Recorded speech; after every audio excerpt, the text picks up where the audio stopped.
কয়েকজন আছেন যারা পঞ্চায়েত নির্বাচনে অন্য দলে চলে যাননি, কিন্তু প্রতীক ছাড়াই অন্তরে বিজেপিটাকে নিয়ে আপনারা পঞ্চায়েত সদস্য হয়েছেন। এরকমও আজকে অনেক মানুষ এসেছেন আমার সাথে দেখা করে। আমি সবাইয়ের কাছে একটা সুস্পষ্ট বার্তা দিতে চাই দলের পক্ষ থেকে, কারণ আপনারা যারা দীর্ঘদিন প্রতিকূল পরিস্থিতির মধ্যে কখনো বামফ্রন্টের অত্যাচার, কখনো তৃণমূলের অত্যাচারের মধ্যে দিয়ে রাজনীতি করেছিলেন, পরাজয় নিশ্চিত জেনেও আপনারা যারা রাজনীতি করেছিলেন, তারা কিছু প্রাপ্তির জন্য রাজনীতি করেননি। আপনারা নিশ্চিন্ত থাকুন, এই সরকার চলে যাচ্ছে, তৃণমূল হারছে, তৃণমূল হারবে, তৃণমূল হারতে চলেছে।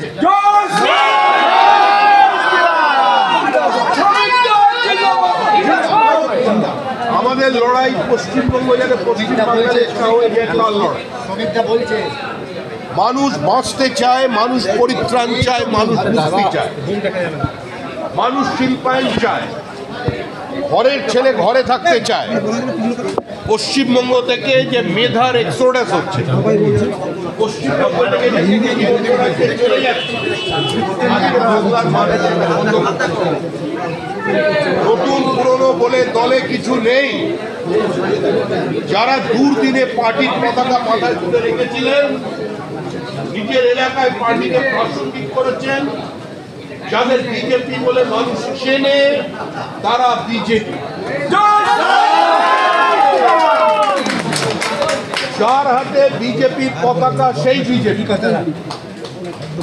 যে বিজেপিতে সক্রিয় সে বিজেপি নেতা,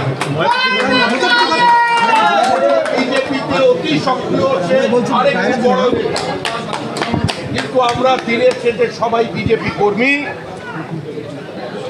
আমাদের এখানে কোনো ভেদাভেদ নেই, আমাদের এখানে কোনো বেঙ্গল লাইন দিল্লি লাইন নেই, আমাদের এখানে কোনো নেতা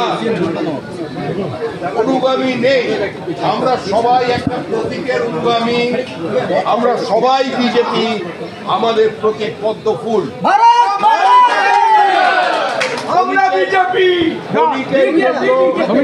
ক্ষণিকের জন্য কোথাও ভুল বোঝাবুঝি হতে পারে, ক্ষণিকের জন্য কোথাও দূরত্ব তৈরি হতে পারে, কিন্তু এর অর্থ এটা নয় যে সে দলের বাইরে চলে গেছেন।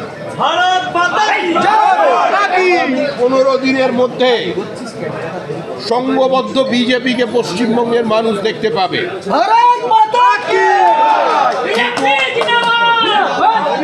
এই মুহূর্তে সংবাদ মাধ্যম কিংবা আমাদের সমালোচক, যারা আমাদের ভালোবাসেন, যারা আমাদের সমালোচনা করেন, যারা আমাদের ঘৃণা করেন, তারা বিজেপির সংঘবদ্ধতা বলতে যেটা বোঝেন, আর আপনারা যারা রাজনীতি করে এসেছেন এতদিন বিজেপির সংস্কৃতিতে, আপনারা জানেন যে বিজেপির সংস্কৃতি কি।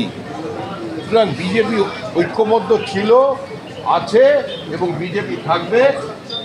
বিশেষ ব্যস্ততার কারণে এবং মিটিংয়ের কারণে আমি আর বেশি সময় দিতে পারলাম না।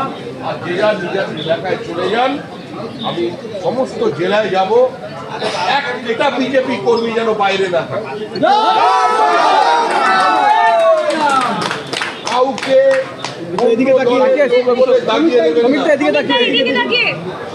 কাউকে অন্য দলের লোক বলে তাকে দূরে সরিয়ে রাখবেন না। এই লড়াই পশ্চিমবঙ্গ বাঁচানোর লড়াই।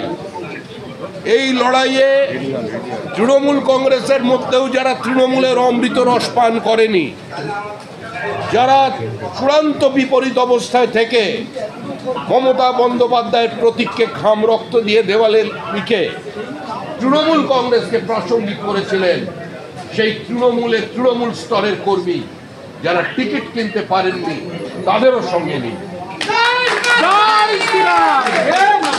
যে বামপন্থীরা এখনো রাতের অন্ধকারে ওই জন রিডের দুনিয়া কাঁপানো 10 দিন বুকে চেপে ধরে বিপ্লব আসার অপেক্ষায় শিহরিত হন, তাদেরও সঙ্গে নিন। আগে পশ্চিমবঙ্গকে বাঁচান, আগে পশ্চিমবঙ্গকে রক্ষা করুন। এটা অস্তিত্ব রক্ষার সংকট। হিন্দু বাঙালিদের জন্য শেষ নির্বাচন জাতীয়তাবাদী মুক্তমনস্ক প্রগতিশীল মুসলমানদের জন্য এই নির্বাচন শেষ নির্বাচন। না হলে পরের নির্বাচনে যদি মমতা বন্দ্যোপাধ্যায়ের দল ঘুরে আসে, আমাদের পশ্চিমবঙ্গের বিধানসভার ভেতরের ডিজাইনটার সঙ্গে জম্মু কাশ্মীরের বিধানসভার ডিজাইনে কোনো পার্থক্য থাকবে না।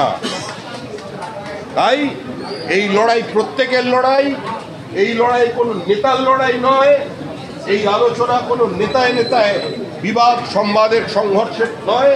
আমরা সকলে এক ছিলাম, আমরা সকলে বিজেপি, আমাদের নেতা একটাই, সেই নেতা হচ্ছে পদ্ম। ওটাই আমাদের প্রতীক। সবাই